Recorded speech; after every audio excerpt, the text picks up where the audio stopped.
What happens when a superhero has to move back in with his parents? Let's find out in Local Man, a love letter to 90s Image Comics.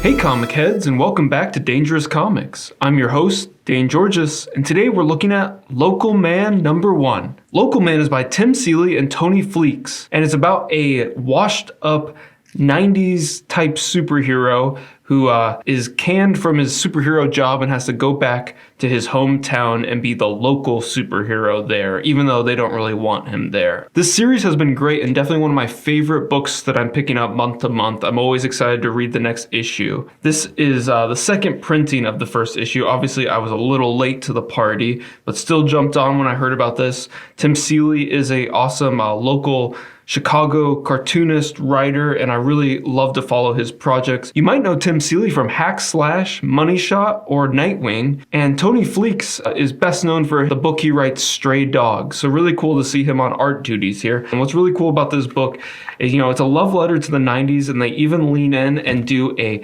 flip. So we've got one story that goes this way, and another that goes the normal way. So a really cool way to play with the format and kind of call back to some of those 90s comics that also did that. Obviously, this cover for the second printing is a reference to Youngblood, Rob Liefeld's Youngblood. We see that the main character, Crossjack, is obviously a play on a lot of those 90s tropes, kind of being like a Captain America mixed with an X-Man, mixed with like a Youngblood character. So jumping on in, I'll start with this side. I believe you are supposed to read this one first and then the other one, but honestly, you could read them in either order, but we'll go with this way. So this is Tim Seeley on words and writing and Tony Fleecs on art. And I think Tony's artwork really works well for this kind of like grounded, washed up superhero, which is contrasted really nicely with Tim's style of a more 90s, sexy, flashy superhero. We start with our main character, Jack, who is waiting at the bus stop that's not ever going to come because the bus doesn't go there anymore. And when he's waiting, these people come by and they notice him. Are you Crossjack? Oh, yeah. Kind of building up that this guy is a big enough celebrity that he's going to be just noticed on the street. And everyone in this small town of Farmington does know who he is. So coming back, he's bringing a lot of baggage. And we kind of get this mystery set up of like, why is he back? What's the town think of him? And, how did he maybe leave the town as well? This guy comes and he's like, oh, the bus is not going to come. He leaves and then he's about to call an Uber and then finds out that this guy is like the only Uber or Lyft driver in the whole town. So he's like not going to pick him up either. He's like, fuck Crossjack, and drives away. But really great use of the format. Like I was saying, we're already kind of playing with the flip book, and we're playing with how Image Comics, at least especially like Spawn, would have these big splash pages with the image eye like this. This is an image book, so get to kind of play with the image format. The biggest publisher of the 90s was Image, so it makes sense that this is an image book that can kind of play with the tropes and what's expected of an image book. I really like the use of the lettering, how it's kind of going off panel for the top and bottom of these pages as he's driving away. And then we get this nice long shot, wide shot of Heartland as he's walking into Farmington, which is like 10 miles away. Finally gets there. It's obviously he's very late, and he gets to his parents' house. They're up waiting for him. He missed supper. It's like 8:30. They're going to sit there with him. And we kind of get this whole building of like what everyone's expectations of him, of Jack, are. What do they think of him? How do the other characters view him? Obviously, his parents are very disappointed in him.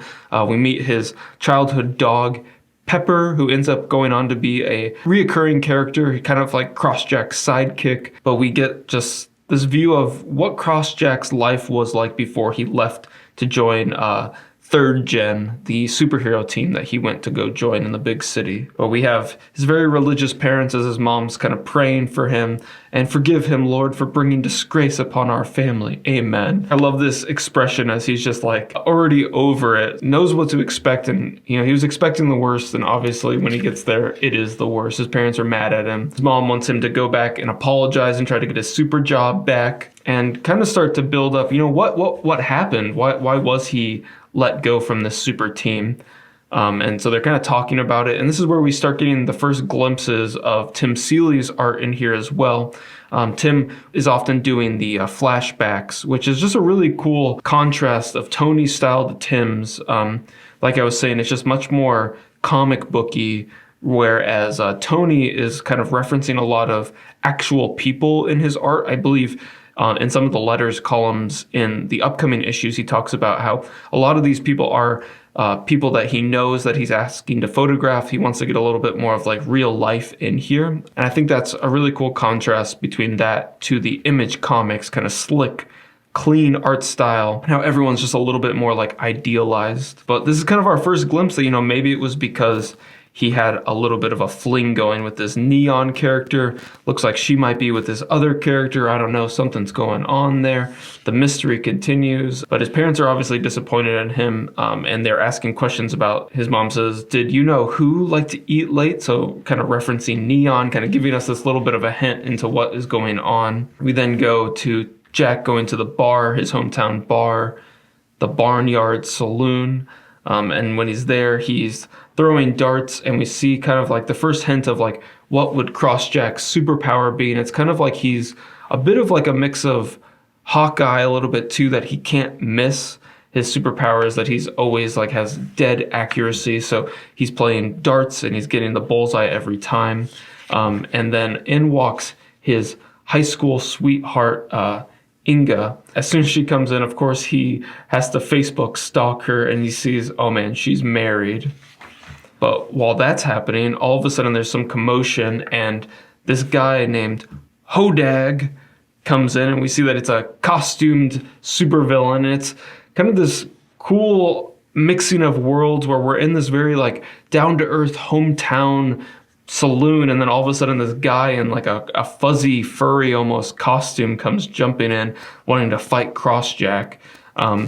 Then Jack gets ready for battle as he picks up this garbage can lid, and I love this, another flash to Tim Seeley's style as we're seeing just a one-to-one idealized version of Jack as he's ready for battle. But I think it's kind of cool as we're seeing, is this what he really looks like? Is this more like how he sees himself in his mind as his heroic persona? Just kind of instantly jumping into his second nature of like what a superhero is supposed to do, and starts to fight Hodag, even though after he hits him really hard with this lid, he says, but Jack, I just come to see you, and so I gotta tell you about this place I went. So not even really giving his arch nemesis a chance to talk, just jumping right into battle, kind of a commentary on superheroes, or especially like 90s superheroes where it was all action, but gets thrown out of the bar, and then they call the police to pick up Hodag. When he's down on the ground, Inga comes up and asks to make him some food, and she takes him to her restaurant, her little bakery called Auntie Inga's Baked Goods. And so they kind of catch up, kind of see that they've got this history. Well, we'll definitely dive into that a lot more as the series goes, kind of learning a little bit more about who they used to be together. And while they're eating, this superhero ship lands, and all of a sudden here's Third Gen landing in Farmington, and what are they here for? But there's more context into who Crossjack is and what he used to be. So they're here to serve him some papers because there's already been photos leaked of him fighting in the bar, using that garbage can as a shield. And they're saying, so you've been served, Jack. As per your contract termination, you aren't allowed to use any shield. He says, it was a garbage can lid or shield-like object. The name Crossjack is copyrighted intellectual property of Third Gen Enterprises.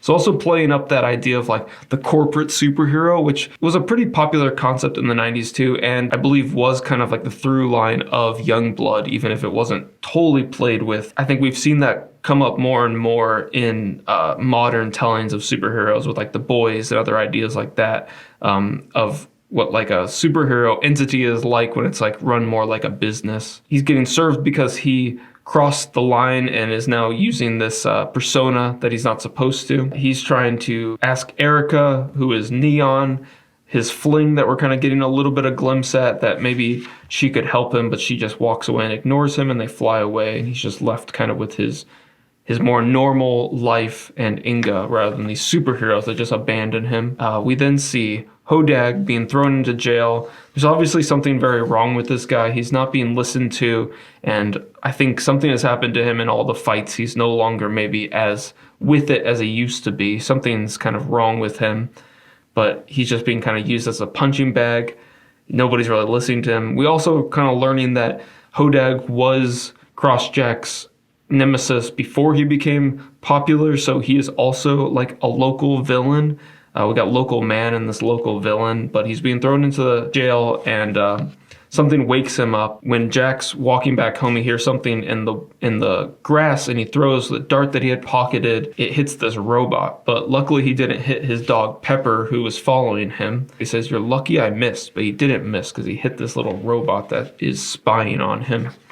And then we end on this dramatic Spawn 5 reference to Billy Kincaid as Hodag is chained up and bloodied in the jail cell with special delivery written on him. And here is the Spawn 5 page for reference. But this was, I think, probably one of the biggest Spawn stories that happened and had a huge impact. It was like a big plot line in the animated show. Billy Kincaid was a serial killer, the ice cream man that was killing kids. And so this is obviously a pretty timely and big reference to a big plot point in the 90s. And I think you can kind of see the parallels here. There's even some similar placement of the chains and everything. He just doesn't have all these like ice cream tools shoved into him. But we're left on this very dramatic note of Hodag being dead and wondering who could have gotten to him and why. We then get this awesome letters column that's designed to look like the original 90s image column that would be in Spawn and other books. Kind of about Tim Seeley's experience of the 90s and what comics meant to him back then as a 15-year-old biking to go get his comics every Wednesday,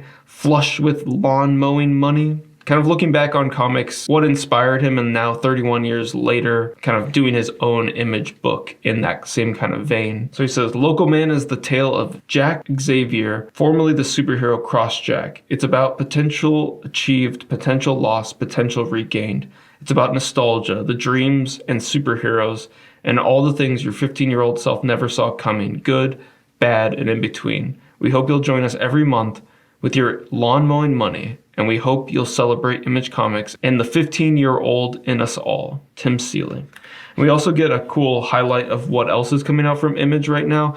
Stray Dogs being Tony's other book that's coming out. That was one that he writes and then is illustrated by another artist, but that is about these dogs that they're all kind of like, their owners go missing, and we find out that a serial killer has been killing all the owners and then taking the dogs, and it's all kind of told from the dog's perspective. It's a really cool book as well. And definitely something I'd like to look at on the channel too. So let me know if you guys are checking out Stray Dogs, let me know. We then get to do the awesome flip around to do the second story in this book. And I love the design change of like, this is a much more like modern, current look with the typography and the layout. And then on this flip, it is a much more like traditional Image comic with this kind of like logo treatment where the Image eye is first can't miss issue, enter Pepper the sidekick. And it's a Tim Seeley drawn cover of Crossjack taking down Hodag. And so on this side, we get the same kind of byline page with the black and white image. From here, always cool to see these kind of illustrations without the color, but we get this third gen team just jumping into action. So we kind of get a little bit of context into who Crossjack is and a little bit of that team that we saw arrive in Farmington and maybe who they are. But I think it's really interesting to see how these two artists interpret the characters differently and the story and what that interpretation kind of does to how we read it. But these guys are just kind of attacking a base. They are just fighting these minions, just slashing them up, taking them all down. Some of the superheroes we're getting are Cutting Edge, Soft Core, Air Raider, Big Island, Neon. Camo Crusader is their leader and kind of acts as like a Cable kind of character. Obviously, Image Comics was kind of spinning off of all of the success that those artists had at like Marvel, DC. Big book that inspired a lot of that was Rob Liefeld's X-Force, so I think there's a lot of X-Force in this mix as well. But I love we still have a lot of really great cartoony elements. This guy got a hole just blasted right through him. But Tim Seeley definitely can draw super well. I love his stylized approach to this, and I think he draws amazing, beautiful women, strong dudes.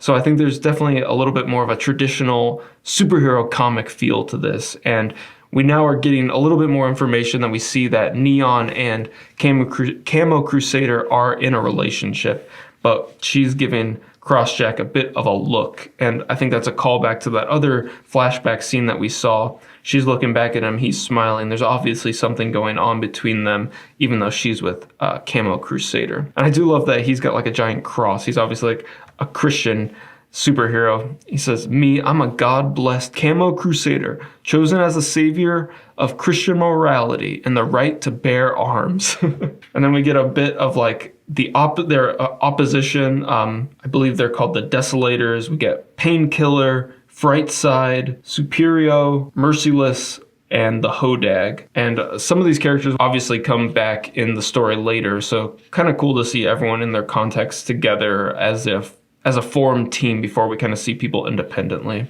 And so they take down these guys, they get the machinery they were supposed to, and they kind of leave, just celebrating a mission well done. But Crossjack is wondering, wait, what do we do here? Who do we save? And Big Island says, does it matter? We won, and we looked cool doing it. And then Crossjack says, yeah, right, cool.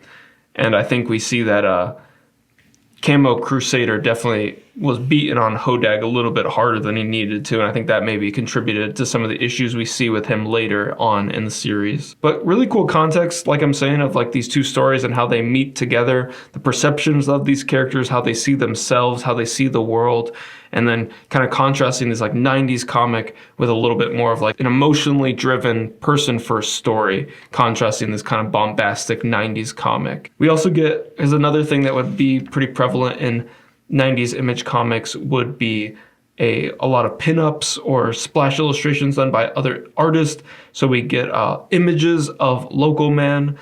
This illustration being drawn by Christian Measy. We've seen him in Tony Fleecs style too, where he is a very normal human. So I think it's very interesting to see this kind of like roided out Crossjack as well. This has been the first issue of Local Man. Show you both covers again. Let's show them upside down. I really love this format, and I love how we're taking advantage of the full book. Always love when a team is kind of using the full comic package to tell your story. This isn't something that you could do as easily in like a digital comic. Obviously, you could just put the second story afterwards, but I think there's something really cool about like physically flipping the comic over. You get these like just the two comics in one. It's a great use of the floppy comic format.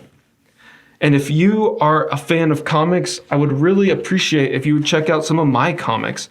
I am a self-published cartoonist. You can find all my comics at danegeorges.com, which I've got a link in the description below. I do a series about Doomskull, an ex-supervillain that works at the grocery store with his minion Bag Boy. I started that in 2016, and I've got 3 issues so far. 4th is on its way. I've also got X-Ray, which is a collection of my 4-panel web comics that I would post on Instagram, Webtoons, Tapastic, and the like. And then I've also got some black and white horror zines like The Passenger, which is about a couple picking up a hitchhiker and of course everything goes wrong. Sleepless Sights, which is about a guy whose cat escapes and he has to chase them down through his apartment building, finding more and more horror as he goes. And my most recent zine is Jigglybub, which is about a piece of gum that God spits out and lands on Earth. So I would really appreciate if you would check these out. Like I said, you can find them at danegeorges.com. But thank you so much for watching this video. If you haven't, please leave a like, a comment. Let me know if you've checked out Local Man before. If you have, what's your favorite issue? Do you have a favorite character? Did this series grab you right away or did it take a little bit? I'd love to hear your thoughts and let's get the discussion going about Local Man. And please don't forget to subscribe as well. I do a video every Wednesday, so you can depend on finding some great content here. I'll cover a range of topics like this, some newer comics, some older comics. I'm sure there's something for you here. But thank you so much for watching this video, and I will see you all in the next one.